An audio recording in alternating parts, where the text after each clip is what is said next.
India का number 1 मोटो blogger कहाँ गायब है? क्यों कोई यूट्यूब पे 7 मिलियन सब्सक्राइबर्स होने के बाद भी अपने चैनल को बंद कर देगा? लास्ट वीडियो 7 महीने पहले।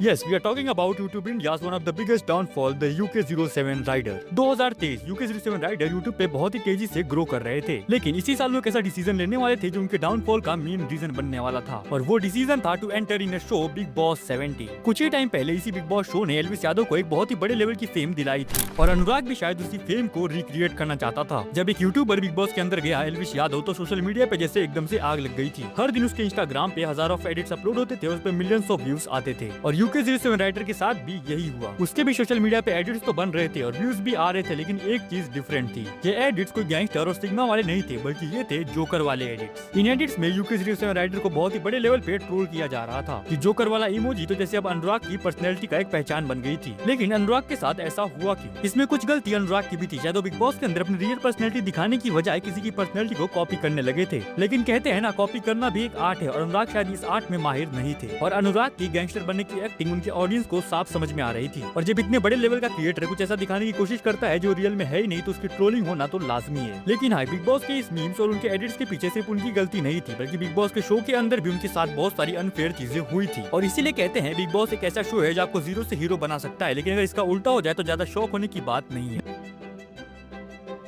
देखो, इस बात में डाउट तो नहीं कि यूट्यूब आपको बहुत पैसे देता है, लेकिन शायद इतने भी नहीं कि आप सुपर कार्स को अपने कपड़ों की तरह चेंज करने लगे। और जब हर तीसरे महीने बाबू भैया ने एक नई कार लाना स्टार्ट कर दिया, तो ऑडियंस को भी इस चीज में कुछ गड़बड़ लगने लगी, बिकॉज एक लग्जरी सुपर कार को इंडिया में इंपोर्ट कराना कोई आम बात नहीं है। और इन कार्स में बहुत ही महंगी कार्स का नाम भी शामिल था, जैसे कि लैम्बोर्गिनी और सुपरा। जब लोगों ने देखा कि कैसे UK07 राइडर इतनी तेजी से अपनी कार्स को बदल रहे हैं, तो लोगों के बीच में शक पैदा हो गया, और सोशल मीडिया पे भी बहुत सारी ऐसी चीजें फैलने लगी कि वो अपनी कार्स को रेंट पर लेके आते हैं। अब ये बात कितनी सही है या फिर कितनी गलत है तो हम नहीं बता सकते, लेकिन इस चीज ने बाबू भैया की इमेज को बहुत ज्यादा अफेक्ट किया। नंबर 3, कंट्रोवर्सी करके यूट्यूब पे फेमस होने का फॉर्मूला ये बहुत ही पहले से चलता आ रहा है, और हमने इस फॉर्मूले को बहुत बार सही से काम करते हुए भी देखा है। और शायद हमारे बाबू भैया ने भी यही सोचा कि ये फॉर्मूला शायद उनके लिए कोई जादू का काम करेगा। लेकिन कहते हैं ना, जब नसीब खराब हो तो ऊंट पे बैठे आदमी को भी कुत्ता उछल के काट लेता है। बाबू भैया ने बहुत सारी कंट्रोवर्सीज तो की, लेकिन इन कंट्रोवर्सीज में फेमस होने की जगह वो खुद एक्सपोज होते हुए चले गए। अगर हम उनके एक एक कंट्रोवर्सी के बारे में बात करें तो वीडियो बहुत ज्यादा लंबी हो जाएगी, लेकिन ये समझ लो कि इन कंट्रोवर्सीज ने बाबू भैया को बहुत ज्यादा अफेक्ट किया, चाहे वो इनका यूट्यूब चैनल हो या फिर उनकी मेंटल हेल्थ, दोनों ही खराब कर दी। तो हाँ, मेरी रिसर्च के हिसाब से यही 3 रीजन है बाबू भैया के डाउनफॉल के पीछे का। अगर आपको कोई और रीजन लगता है तो आप कमेंट में बता सकते हो। बाकी वीडियो पसंद आए तो लाइक कर देना, चैनल पे नए सब्सक्राइब कर देना ऐसी अमेजिंग वीडियोस देखने के लिए।